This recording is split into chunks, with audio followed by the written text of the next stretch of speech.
Stonehenge, ancient object of wonder and mystery. It's the world's most famous prehistoric monument and one of Britain's most instantly recognisable landmarks. Although they appeared in this landscape thousands of years ago, these stones still have the power to bewitch and baffle us. Maybe that's because we don't really know who put them there, how they did it, or why they did it. That's not for want of trying. Archaeologists have been searching for answers to these questions for hundreds of years. Back in the 17th century, some people were convinced the monument was a Roman temple.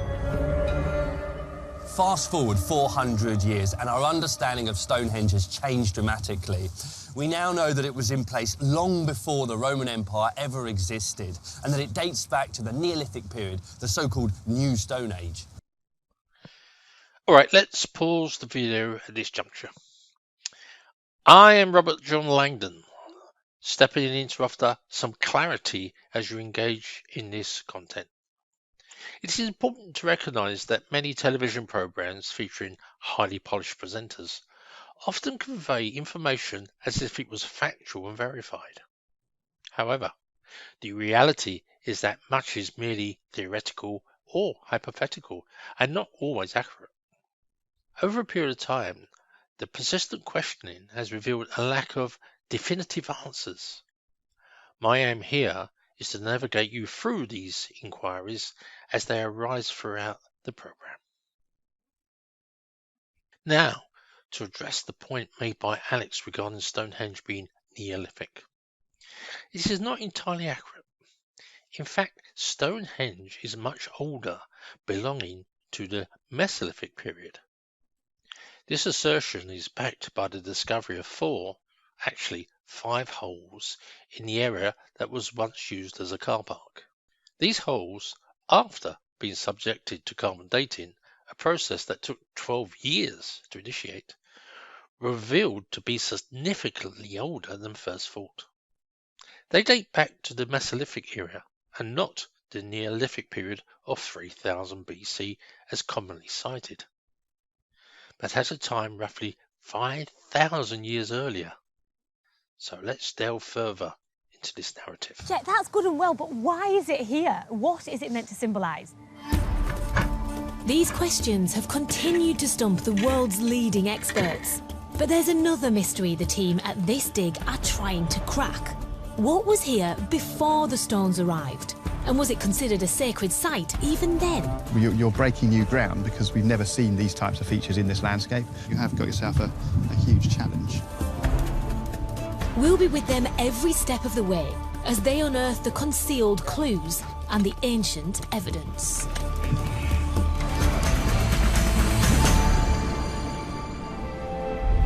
The dig is taking place in the shadow of this. The henge itself is actually the circular ditch and bank surrounding the stones. These earthwork enclosures would have been common features in the Neolithic landscape. But the architectural grandeur of the Stonehenge monument is unique. Sadly, that's another incorrect assumption. Yes, the Stonehenge structure is unique, and we'll come on to that a little bit later, but the bit they skimped over, as most archaeologists skimp over and every program skimp over, is the moat. The moat is actually the most important aspect of the site, and it's the only thing that gives you a clue to its function. The reason that no one knows why Stonehenge was built for what it was built for is because everybody's overlooked the moat, and I don't understand why. Just a small investigation into the moat shows you it is actually not a moat.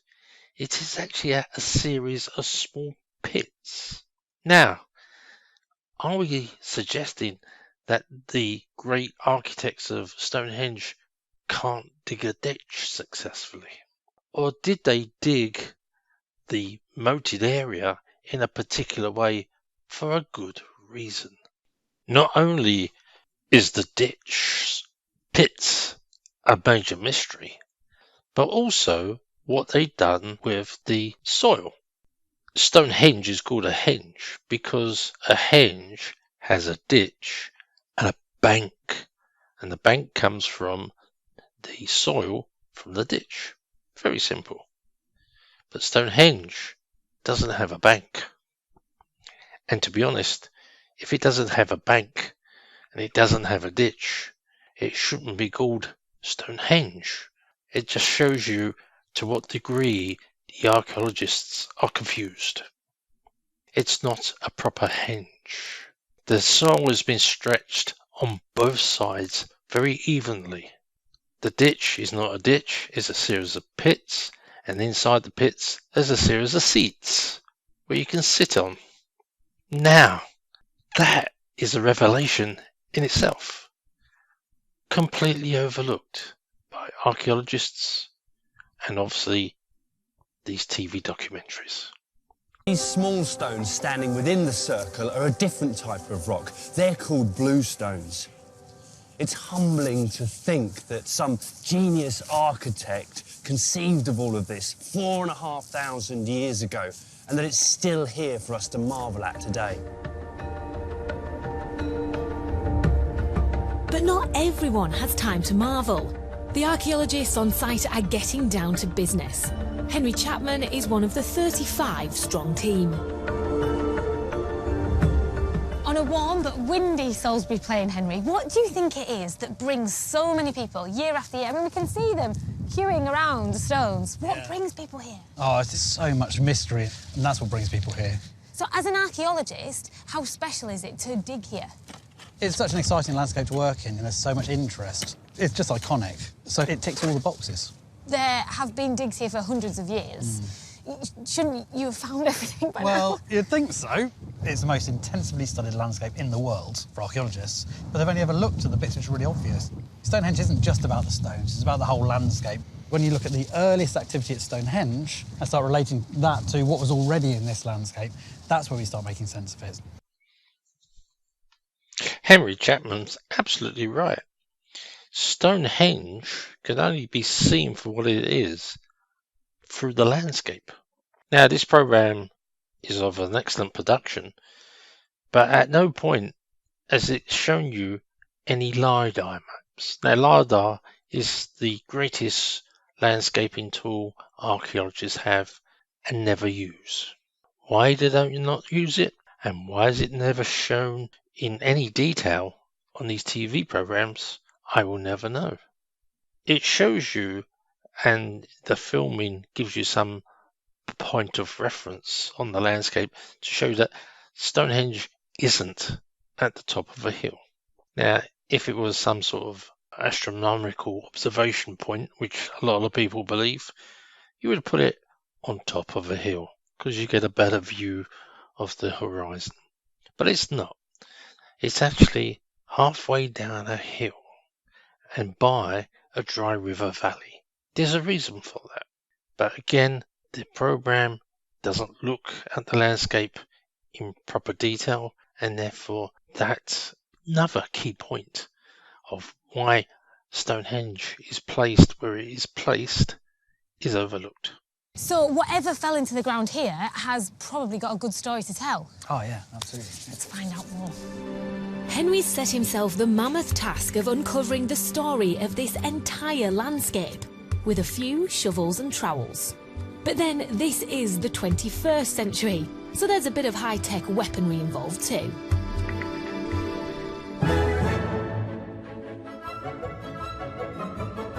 The team have done a geophysical survey of the entire area. The images from the sensors provide them with a picture of what may lie beneath the surface. You can see that even TV documentaries about Stonehenge find it quite farcical that archaeologists use the most absurd Heath Robinson devices for surveying an area, particularly as you see here when you have LiDAR maps, which are much, much more effective than the piece of paper that Henry will be showing the presenter and trying to explain the landscape from. Also with LiDAR maps, we have the facility to flood areas. and this flooding is essential to actually understand the landscape as it was in the past. What are we looking at? This is a map of the sort of area of the survey. But in terms of locating yourself, this is Stonehenge, just here. We're actually sat over here. So you just see the scale of the landscape. That's a kilometre. So, you know, it's a huge You area. get the scale from the Stonehenge Well, reference, of course, don't yeah, you? yeah. So what are all the different colours and sort of shades Well, in it? this is geophysical data. So it's telling you something about the properties of the soil. Anything which is very dark is more magnetic in this case. So what does it mean if it's more magnetic? But it normally means there's some sort of human activity. This particular area is unusual insofar as there's some very strange archaeological shapes, if you like, in the detail. There are thousands of these little dots everywhere, these blobs across the whole of Stonehenge landscape. We don't really know what they are, and nobody's really looked at them. So this pit that you're digging is one of these dark blobs? Yeah. So this could be an area that people have thrown things into the ground, buried them or dropped them or whatever? Yeah, and the chances are, I mean, if it's a big pit, it's going to be quite deliberate, because it's just so hard to cut into the chalk. So do you want me to keep asking you loads of questions, Henry, so you don't have to get back to the pit and start digging? Yeah, So you can pull rank? I think you've just seen straight through me. As this project gets underway, the results of earlier digs continue to be analysed. Okay, these pits are fascinating. As you saw there with Henry, so, oh, there's loads of them on the Stonehenge landscape. We haven't got a clue what they are. Now, if you actually look at this photograph, you can see it's not just a pit, as in a hole where someone's going to bury their rubbish. These are 3 to 4 meters wide. There has been some obscure ideas that these are border markers. I don't understand some of the archaeologists' rational thinking about holes in the ground, but they don't seem to know why people put holes in the ground, so they come up with this idea it's ceremonial, and it's not. These people are very practical civilization. If they're going to spend time digging a hole, and we shall see later on someone trying to dig a hole with an antler pick, there's a really good reason. My studies have shown that most of these are dug because of minerals. There are some 20-odd minerals prehistoric people have used and traded for in the past. We've got evidence for that. These pits are normally associated with quarrying, and I've done several books about sites, including just down the road, Wansdyke, which is surrounded by 200 of these pits, which unfortunately archaeologists have yet to pick up upon. Hello! Hello. Sorry to interrupt. It's a hive of activity, quite literally, isn't it? It is. I can see a circle. Yeah. I mean, that hasn't been created by you guys, has it? No. So we've seen it with the geophysics as this circular feature. What we expect this to be is quite a deep pit, and that would have filled in gradually. So what they're doing right now is just digging the most recent deposit. It's quite brutal work, isn't it? I mean, you're not in there with toothbrushes. No, absolutely. I mean, it's heavy work. But as we dig down, we're going back in time, effectively. Yeah. So as we get to the most exciting bit is the bottom. Potentially, this might be earlier than Stonehenge, might be the same dates.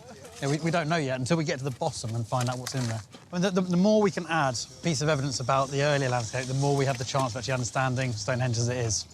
Wow. Are you excited every day you come here and think, what are we going to find today? Yeah. Even after all these years? Yeah, no, it's always new, isn't it? That's a great thing with archaeology is, you know, it's always something new. Well, I don't want to be bossy, Henry, but get digging. I want to know what's in there.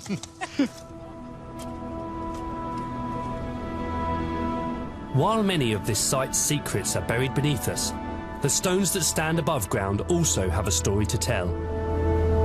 Although the giant arch-like sarsen stones are the most famous and recognisable, it was actually the smaller ones, the so-called bluestones, that arrived on Salisbury Plain first. They made their first appearance around 3000 BC, and they'd had a fair old journey to get there. Experts have identified where the bluestones originated, 140 miles away. Hello, Dylan. Hello, nice to meet you. Nice to meet you.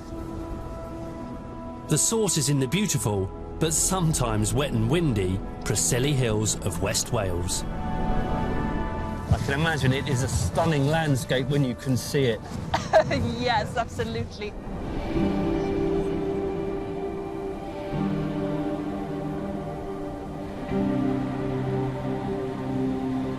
There's some hefty old stones, aren't there? They are, and you can see that they naturally form into pillars. Yep. And that's all they needed to do then was chisel it out. Right. It's definitely brightening up, isn't it?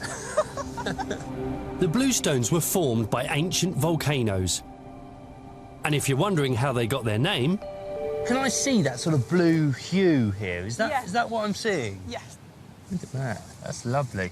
You can see it much better when it's been raining, as it's Yeah, yeah. so helpfully done. The rain brings out its beauty, doesn't it? How do you think they got these stones from here all the way across the Stonehenge? Well, there are a number of theories. We've got human transportation, either by boat, so across the sea, or by land using wooden sledges. Or my favourite theory is that Merlin magicked them all the way to Stonehenge so he can assemble a magical circle. I like that theory. And of course the aliens. We can never rule out aliens in any of this. Whoever prized the Stonehenge examples from the Preseli Hills must have been very determined to have them. So why these rocks in particular? Some theories encompass that they have had healing properties. Right. Other theories possibly because of its acoustic qualities. Sometimes if you hit it in the right way, it makes a ringing sound. Try hitting that stone against that stone to see if it makes a noise. OK. No? Try this one. Oh, yeah. Can you hear that? Then it makes this wonderful ringing sound. That's a bit dull, that Yeah, one. that was a bit dull. So you essentially would have had someone come up here from Stonehenge doing a test. Doing a test, no, not that Yeah, one. we'll have this that one. That one's got a good sound. You can definitely hear that, though, can't you? Yes. We should never let logic or reason get in the way of a good story, should we? However, if the genuine history and purpose behind Stonehenge was widely understood, it's likely that the fascination would be intensified. The truth about this ancient monument is far more intriguing and significant than the eccentric theories often aired for entertainment. Unravelling the real motives behind the construction could shed a light on the mysteries and unveil its hidden insights.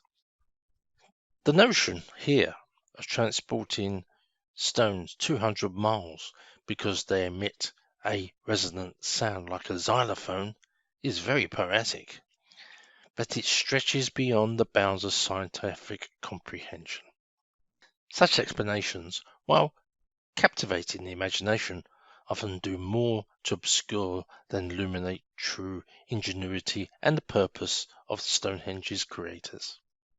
The real story here is grounded in archaeology and history. It holds a unique allure, rich in insight into our ancestors' remarkable capabilities and aspirations. I'm sure our ancestors were attracted by both the beauty and the acoustic qualities of these stones. But there were also practical reasons why they chose them for their monument. I mean, you look at these two here, and you've essentially got standing stones to order.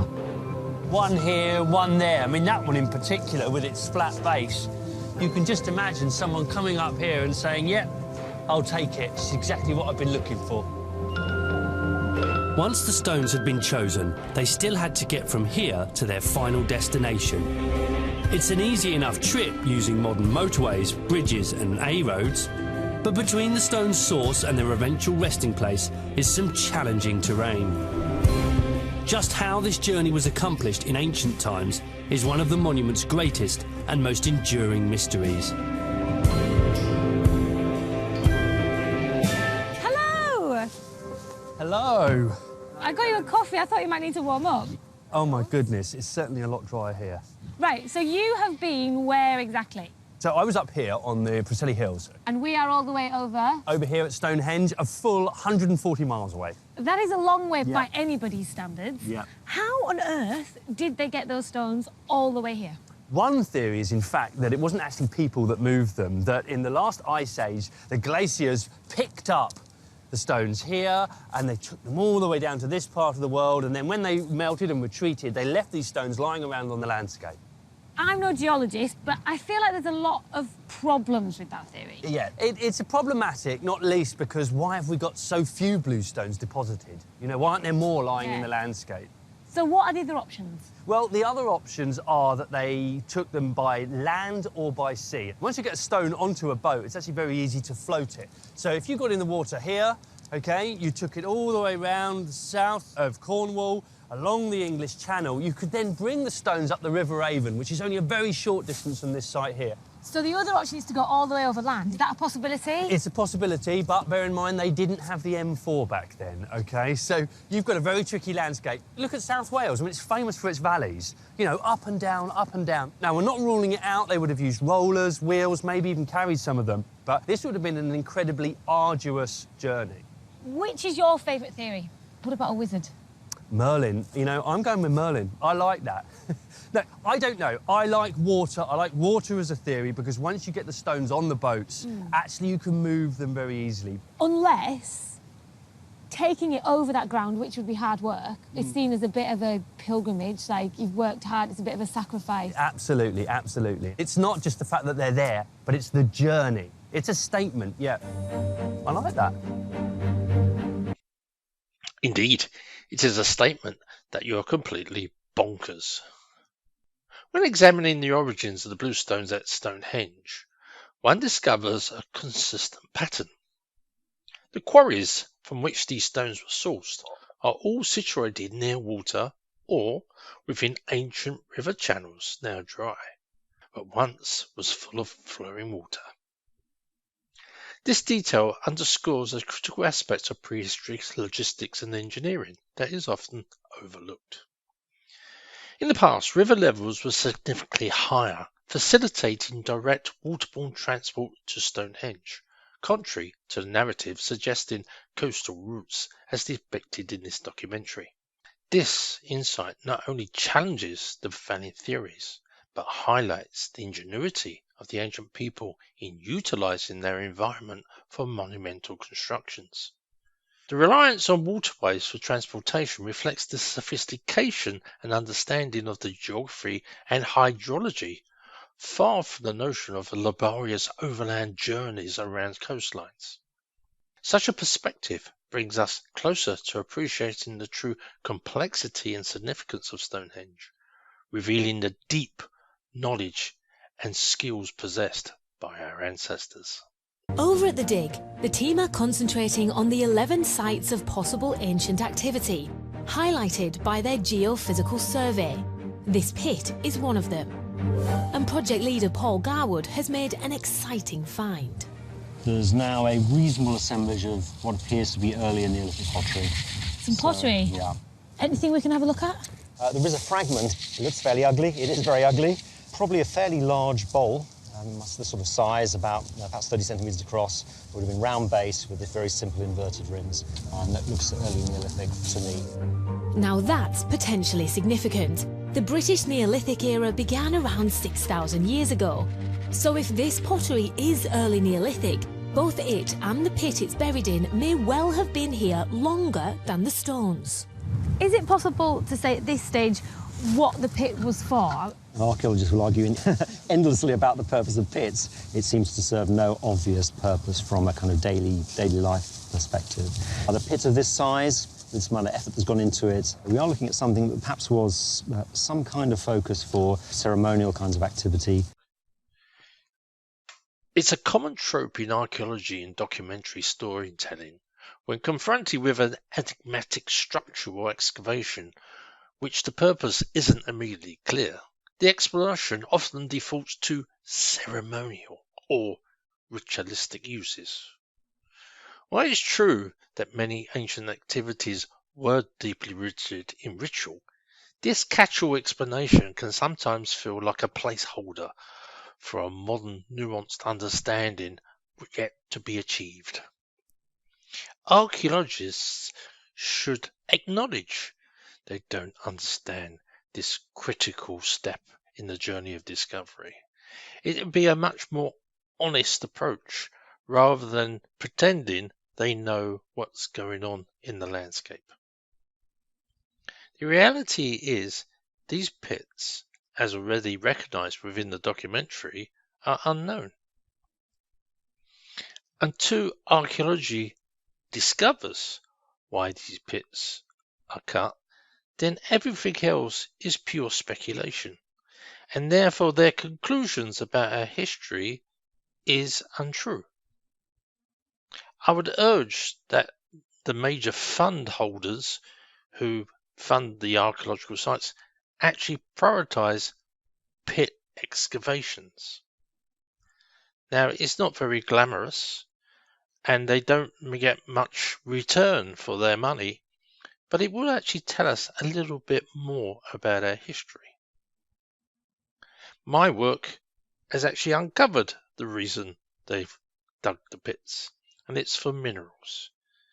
They're minerals which they traded and used, and that trading and use of materials continued up to and including the Roman period.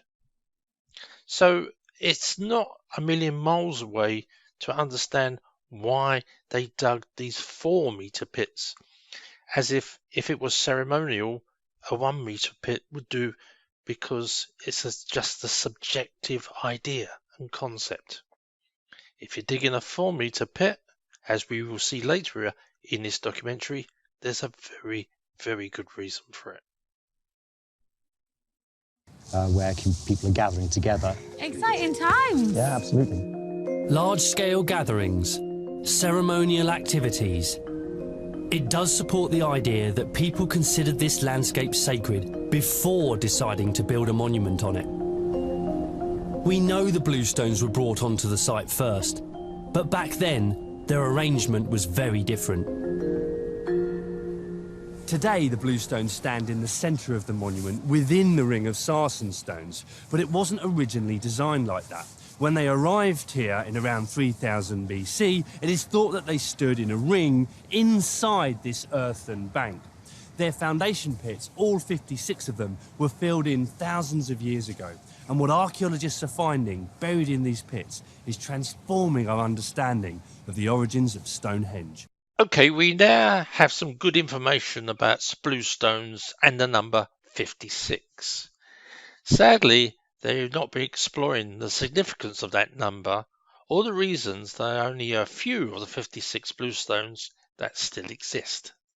The date stated for the Bluestone holes, known as Aubrey holes, after its discoverer, is still maintained at 3000 BC, even though 2 of the 3 Pacelli quarry sites, including the one that was shown on the documentary, have halves, and the only halves that's in the site, that actually date back to 7500 to 8000 BCE, which means that either they've got the date wrong, or that the people quarrying at the sites never lit any fires. I'll let you decide what's more feasible. These dates, quite remarkably, actually match the dates of the post holes in the old Stonehenge car park. Sadly, mathematically, that's an impossibility. It's over 10 million to 1 that you will get 14 dates that overlap each other of locations that are directly associated with each other. But that's archaeology for you today. Tiny fragments of ancient human bones. Evidence that Stonehenge stands on what was once a burial site, but not just any burial site. At Oxford University, scientists have been analysing the remains discovered where the Bluestones once stood. They believe the bodies date back to 3000 BC and may well be those of prehistoric VIPs.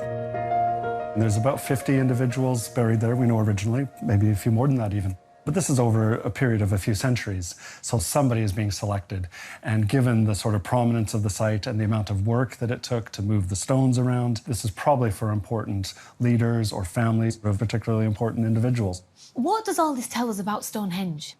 Well, it makes it a very important place on the landscape, not only locally, but regionally. So we have humans being brought there for burial, their cremated remains, and it's almost like the Westminster Cathedral of its day that's bringing these people together from different places to this monumental burial site. What makes the scientists so sure it was a special resting place is that many of those buried there weren't local. Their bone fragments contain the chemical element strontium, and it's given the Oxford team an incredible insight into their lives and backgrounds. Strontium goes through the food system, from the soil to the grass and plants to the animals to the humans. And so it records a signal, sort of a geochemical signal of where you ate food during the time that your bones and your teeth and your tissues were forming. So are you able to work out where these people that you were looking at are from? Yeah, it's easier actually to show where people aren't from. At least a third or more of the individuals buried at Stonehenge weren't from there, right, because they just have a signal that's not consistent with that area. The big question then, which area did they come from? So these are the maps of what we call the baseline for strontium across Britain. These are the values you would have if you grew up in different parts of the country. And so when we did this with the cremated bones from Stonehenge, we found that a good proportion of them, a third or more, were consistent with West Wales. They could also be from other places across Western Britain, but the connection with West Wales is the strongest one because we have the evidence that the Bluestones were taken from there. See, as the scientist, I like that you're saying they could be from all these places, but I'm honing in on West Wales. Yeah. Could they be the people who brought the Bluestones? Yeah, I mean, that's the link that we would suggest. I think it's a logical one. Or in fact, another possibility is that some people died and were cremated in West Wales and then were brought to Stonehenge as cremated remains, almost like a pilgrimage, and they had this strong connection with Stonehenge, and so their remains were buried there. This is like prehistoric CSI. Science now allows us to see what Stone Age people ate, where they lived and travelled. It's uncovered an intimate relationship between this sacred landscape and a community living 140 miles away. For them, Stonehenge started as a graveyard. The Bluestones they hauled all the way from the Preseli Hills acted almost like headstones. Headstones? Oh dear. Not even remotely true or accurate, sadly. The narrative around Stonehenge continues to evolve as new discoveries and interpretations challenge the conventional understanding of its history and function. The mention of headstones and the manner in which people historically interacted with Stonehenge touches upon some intriguing aspects of the story. The journey to Stonehenge. The fact that people travel great distances to Stonehenge without the aid of maps, as we know them, suggests a remarkable degree of knowledge and navigation skills.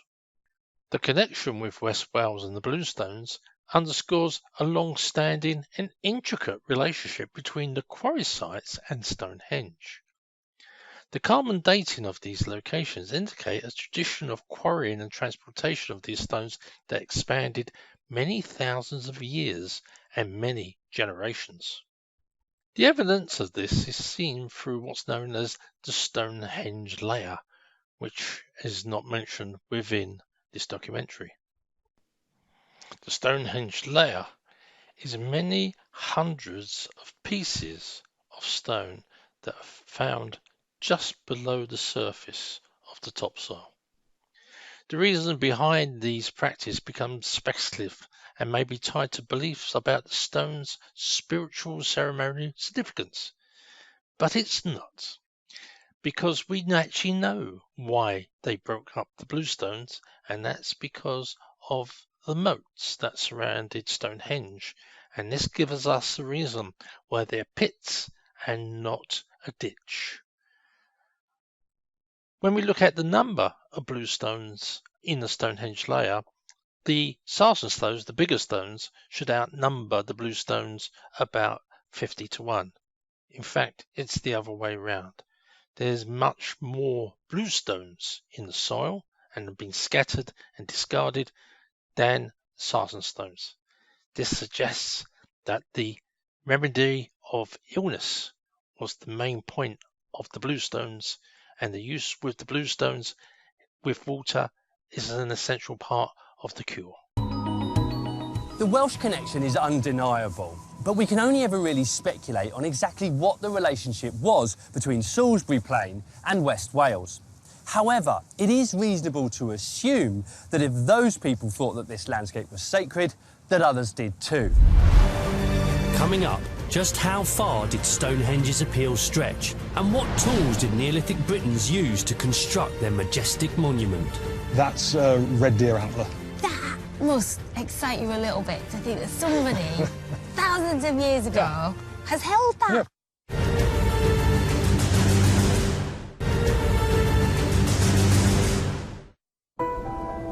Stonehenge in Wiltshire, one of the wonders of the ancient world. It's captured the imagination of people all over the world for centuries, as we've attempted to uncover its prehistoric secrets. Who built it? How did they build it? And why did they build it?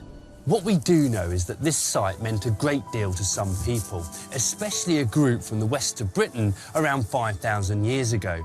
This was kind of like their Westminster Abbey, the sacred resting place of their elites, whose remains were buried underneath the Bluestones. Around 500 years later, Stonehenge was transformed. These great sandstone monoliths were hauled from the Marlborough Downs over 20 miles away. And in what must have been a construction project unlike anything the world had ever seen, these sarsens were arranged here to complete the monument. A huge project would have demanded a huge workforce. The dig team are on the lookout for any artefacts the ancient army of labourers might have left behind. Sophie's just found basically the very small pieces from making flint tools. These things pretty much indicate that there's flint knapping going on right here. Now, why they'd be having to dig a pit to do that is another question, but it does show that certainly in the early stages of this pit being open, it's being used as an area to make tools. We don't know how many workers were actually involved in the construction, but we have a good idea of where most of them lived. Just a couple of miles away from the monument, an ancient village once stood at a place called Durrington Walls. It remained hidden for centuries until archaeologists uncovered it in 2004. There were 9 structures that they found. 7 of them were over that direction, and then 2 of them were just over by us over here. I think I need to repeat that.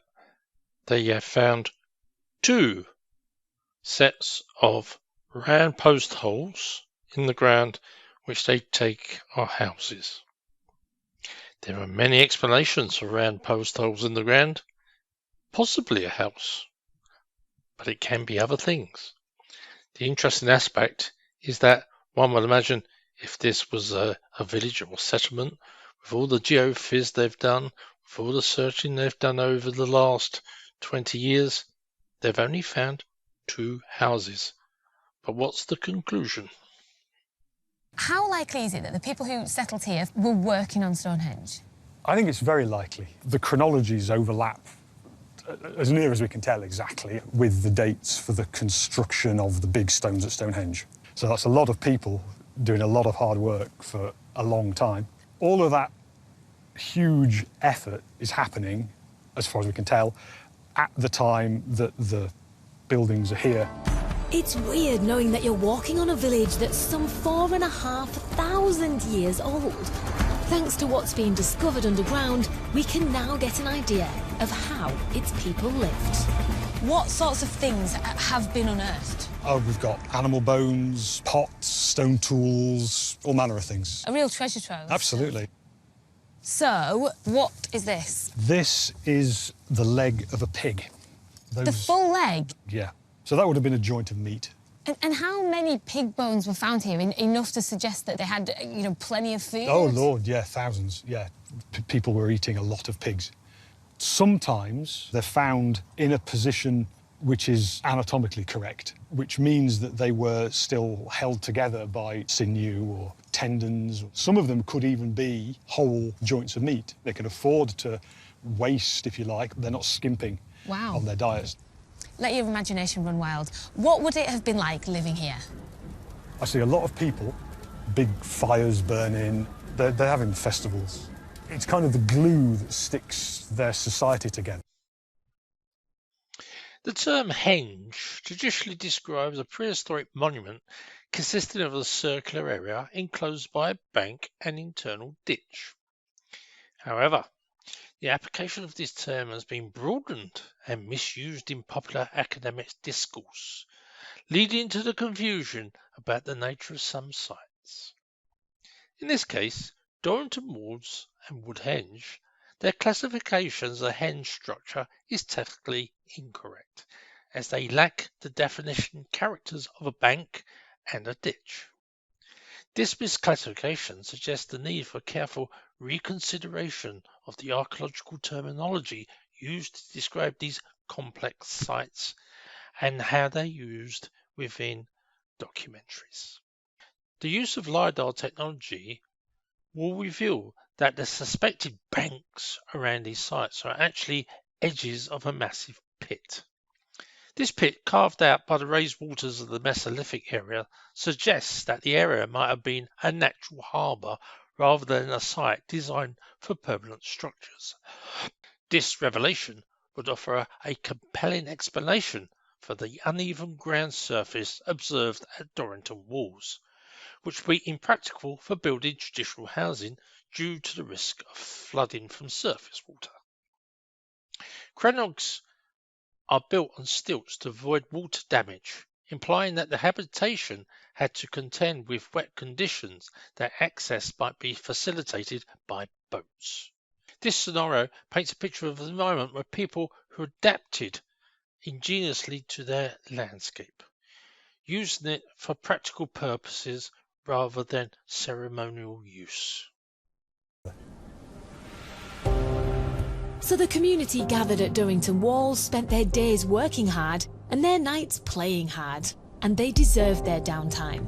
Obviously, there was no machinery to help when constructing this huge monument.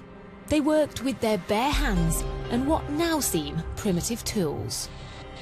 This is clearly from a much bigger animal. That is indeed. That's a red deer antler. This is a pick.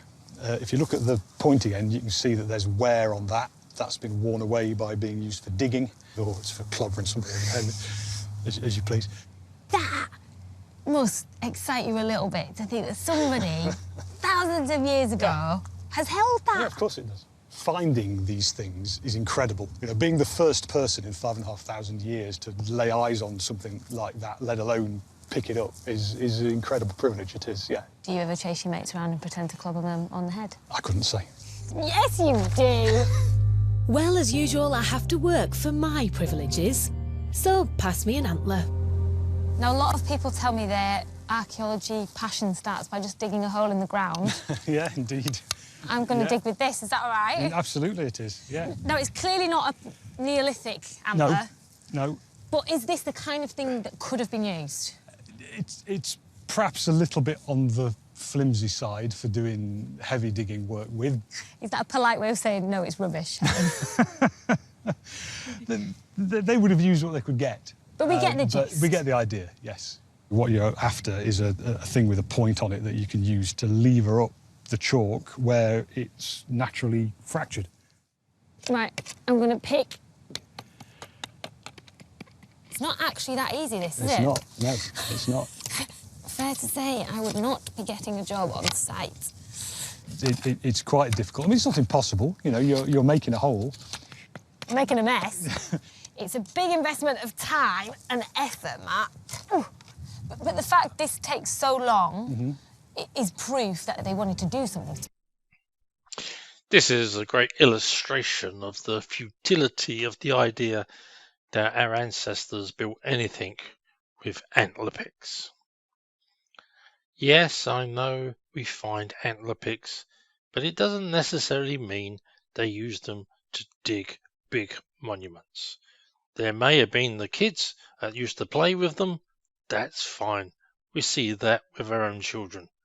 But for grown adults, to use antler picks to dig a ditch is futile, as you just seen. She wasn't even digging into chalk bedrock.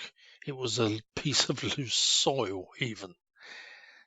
This idea has come about because archaeologists don't have a clue about our prehistoric sites, who built them, why they built them, and how they built them. They find antler picks, and so, oh, we must have built it with antler picks.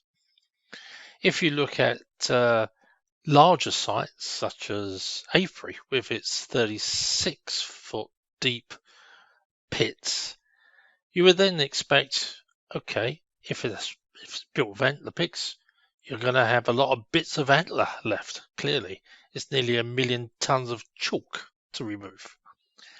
They have a sum total of 3 antlers found in Avebury. The idea is a farce. You find more human bones in the ditches of Avebury than you do antler picks. So, should we come to the conclusion that our ancestors actually dug out Avebury using human bones? It borders on farcical, some of the ideas in archaeology, sadly, and this is probably why it's not seen as a science anymore. What you would use to dig a ditch is a thing called a stone axe. We've got plenty of examples of those. They're big, they're ugly, they're very practical, and if you're cutting into chalk bedrock, it's the only thing that would actually do the job. Forget anthropologics, forget the propaganda and the age, because this is the reason that archaeologists like them, because they can carbon date them. And from these carbon dates, we get the construction dates of sites which are absolutely and completely wrong. All you've got there is the last time the moat or ditch was actually cleaned out by an antler, because they're very good rakes, but they're complete rubbish as digging tools. Absolutely, yes. I think the amount of effort it took building Stonehenge was part of the importance of the thing. It must have taken an age to dig the foundations for those giant sarsens with such basic antler tools. But even if the workers had to use blunt instruments, they did have access to some sophisticated technology. After 2 million years of fine-tuning, stone tools were at their peak, and evidence of their use is all around Stonehenge. Sophie, Simon, sorry to interrupt. Oh, that looks good. Yeah. You've taken a bit out already. What was that? Got a bit of napped flint there. You can see they've had a core here. They've hit it with something hard, and this bit has just flaked off. Hang on, so someone has actually, hammered that? Yes. To make what? They're making tools. Got a couple of blades here that you can see come off. They've got nice sharp edges down there.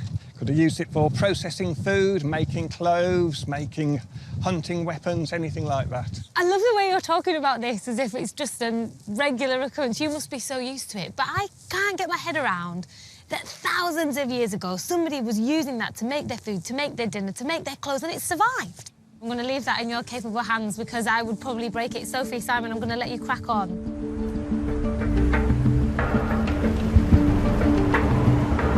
Clearly, Flint was hugely important to those who settled around Salisbury Plain when the monument was being constructed. It was the Swiss Army knife of its day, an incredibly versatile and labour-saving tool. Neolithic people went to huge lengths to get their hands on supplies of good quality flint. And the evidence of that search is still visible. This bizarre egg box-like field represents the remains of over 400 mining shafts, all dug out using antler picks. Mining with that kind of technology must have been back-breaking work, but I'm told the prize was worth the effort. Although flint was available across much of England, the best stuff came from this mine, Grimes Graves in deepest Norfolk. I've been conducting archaeological excavations on the chalk downland for the past 20 years, and we find flint by the bucket load. So what is it about this place and its flint that makes it so special? The kind of flint that you find on chalk grassland, even a few metres down, is very different to the kind of flint that the Neolithic people are looking for here at Grimes Graves. The Floorstone, which is the oldest type of mineral here, is the best quality by a long, long way. You can really see the difference between this stuff, which you can find in any kind of farmer's field, and then the floorstone is so jet black, it's so pure, and you can do so much with it, and that's why it's worth their effort. Great, well, let's go and check it out then. The deepest pits at Grimes Graves go down nearly 14 metres. Lovely descent into the Neolithic era. Wow, Rob, this is amazing. You just stepped back 4,600 years in time. That is remarkable. Once the miners had dug down to the floorstone, they'd tunnel sideways, following a rich layer of jet black flint. This particular gallery goes way beyond 40 metres, all cut with antler picks. The whole thing cut with antler picks is just incredible. This kind of material here, you can make axes, spears, arrowheads. You get the whole Neolithic toolkit from this line of flint. If you're skilled and you know what you're doing, you can make an axe head out of a big, big lump of this flint in 25 minutes. You've got a day of napping and you've perhaps got 20 axe heads. Yeah. It's industrial. This mine could produce far more than any one Neolithic community required. So the huge volume of flint hauled out of these pits must have been traded. And a remarkable artefact found buried here reveals just how far that flint market extended. In this particular pit, the Cornish greenstone axe was found. Right. Only found in Cornwall and Devon, so we know it's from there. This is something to behold. I mean, this is really top end of stone tool technology. Days and days and days of polishing, isn't it, to get this axe as smooth as this? Exactly. Precious objects like this axe would have been received in exchange for high-quality Grimes Graves flint. They also seem to have been deliberately left in the tunnels, perhaps as offerings. To have got this from Cornwall to this location, you almost certainly would have passed Stonehenge. It's almost like the Neolithic people are showing off. They're showing their trade routes. Yeah.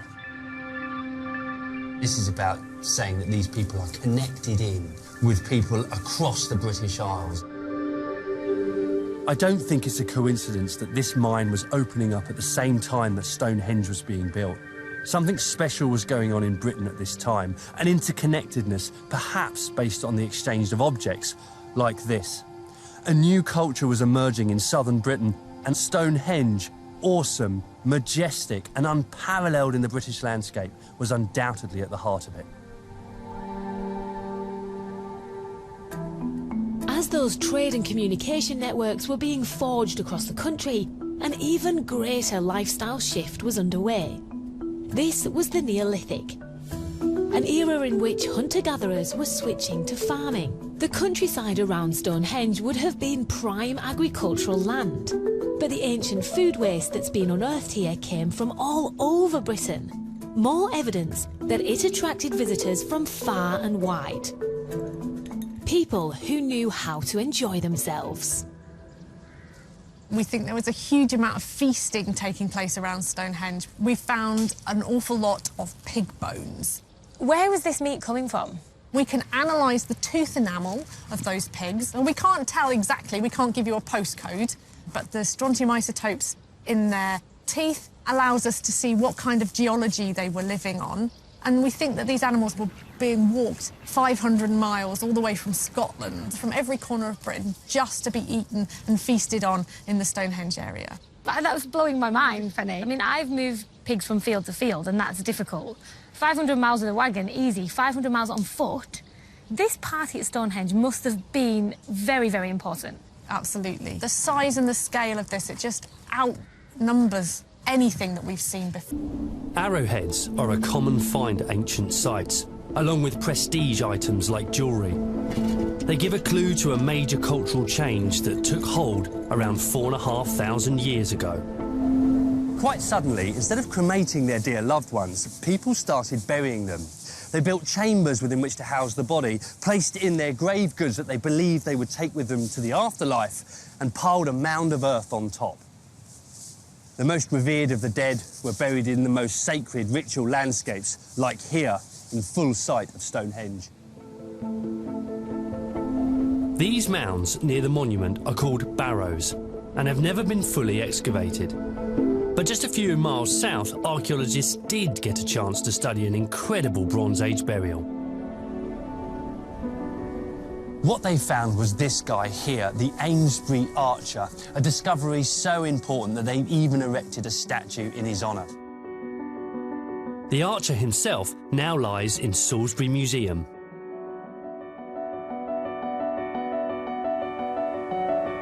Adrian, this is an amazing assemblage of artefacts here with this burial, but what do we know about this individual? Well, we know that he dates back to the early Bronze Age, so way over 4,000 years ago. And he's one of the richest burials we have from this period that's been found in the country to date. There are over 100 individual things in this burial, which is unique. What's the most important object in terms of telling us about what this individual did in life? When we talk about him being an archer, don't we? Because we've got these fantastic arrowheads here. Yeah, we do. And they are beautifully made. They're some of the finest I think I've ever seen. So you think, OK, he's an archer, but the fact is it's unlikely he would have been a very effective hunter of prey because he didn't have a left kneecap. He either had some serious trauma when he was younger or he was born without it. And the consequence of that is that his left leg was withered, and so most of his weight was being carried on his right leg. And in fact, when you look at the skeleton, you can see... Well, you can see really clearly. His left leg here is nice and thin, but this one over here, look how thick that is. The thing he's got that's particularly special is perhaps the most unremarkable thing in the grave is this black object at the back is a cushion stone. And that's a small, portable anvil, and this is something that would have been used by somebody who is a metalworker. When he was alive, metalworking was a new thing. It was a new technology. The majority of people in this country were manufacturing their tools out of flint and stone. So to have somebody who was buried with 3 copper knives and 2 gold artefacts as well is really, really unusual for this time. That's quite remarkable. And what's really interesting about this chap is we know where he's from, don't we? Or at least where he was born. Well, that's right, yeah, because we've been able to analyse his teeth. And in this case, it looks as if he grew up in Central Europe, probably in the Alpine region in Switzerland, and then travelled many thousands of miles to get to this country. And what do we think he was doing here in the Stonehenge landscape, then? Well, he may have been drawn here to meet people. I mean, this was a massive gathering place, not only probably for people in England, but across Europe. Right. And so either he was sharing his knowledge carefully with other people, teaching them, or possibly he was looking for sources of metal in this country. Coming to Stonehenge may have been a way of finding out about those places. Right. It's amazing, really, to think of the effort this individual would have put in, perhaps with people around him, to come all the way from modern-day Switzerland, all the way across northern Europe and across southern England to get to Stonehenge. That's right. It's a massive journey. Perhaps that suggests the power of Stonehenge. For me, the Amesbury Archer arriving on Salisbury Plain around 4,500 years ago is no coincidence, as the people of the British Isles came together for the common goal of building this incredible monument. Is it a surprise that people from elsewhere saw the benefits of this collaboration and wanted a part of it? Concluding the critique of the documentary, it is evident that the traditional narratives surrounding Stonehenge and its construction phases, such as the initial transport of the Bluestones, followed by the later movement of the Sarsen stones, barely scratches the surface of a much broader story of prehistoric human activity. The documentary's exploration, or lack thereof, of these aspects uncovers a significant gap in the portrayal of our ancient society and its capabilities. The evidence of livestock being brought as far away as Scotland and the journey of the Amesbury Archer from the Alps signifiably challenges the insular perspective often held about prehistoric Britain. These instances demonstrate not only the feasibility of European travel, but also a network of trade and communication that spanned vast distances. Furthermore, the industrial scale of flint mining at Grimes Graves and the extensive network of pits filled with minerals around our ancient sites highlight a level of economic and industrial activity that continued well into the Roman period. These operations suggest a society that not only is capable of sustaining large-scale extraction, but also engaged in sophisticated trade networks.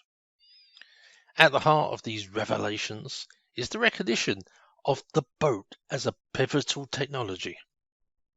The partially flooded landscape, a remnant of the last ice age, facilitated not just local but long-distance travel and trade along the expanded waterways that have since receded. This acknowledgement shifts the perspective on prehistoric ancestors from isolated hunter-gatherers in primitive groups to highly adaptive interconnected societies that utilize their knowledge and navigation and the environment to engage in complex trade and cultural exchanges. Thus, the critique reveals that the original ideas about Stonehenge and prehistoric Britain are in need of revision. It underscores a narrative of ancient people as innovative, resourceful, and far more connected across the European continent than previously acknowledged. This broader understanding enriches the historical tapestry of human achievement and underscores the sophistication of our prehistoric society.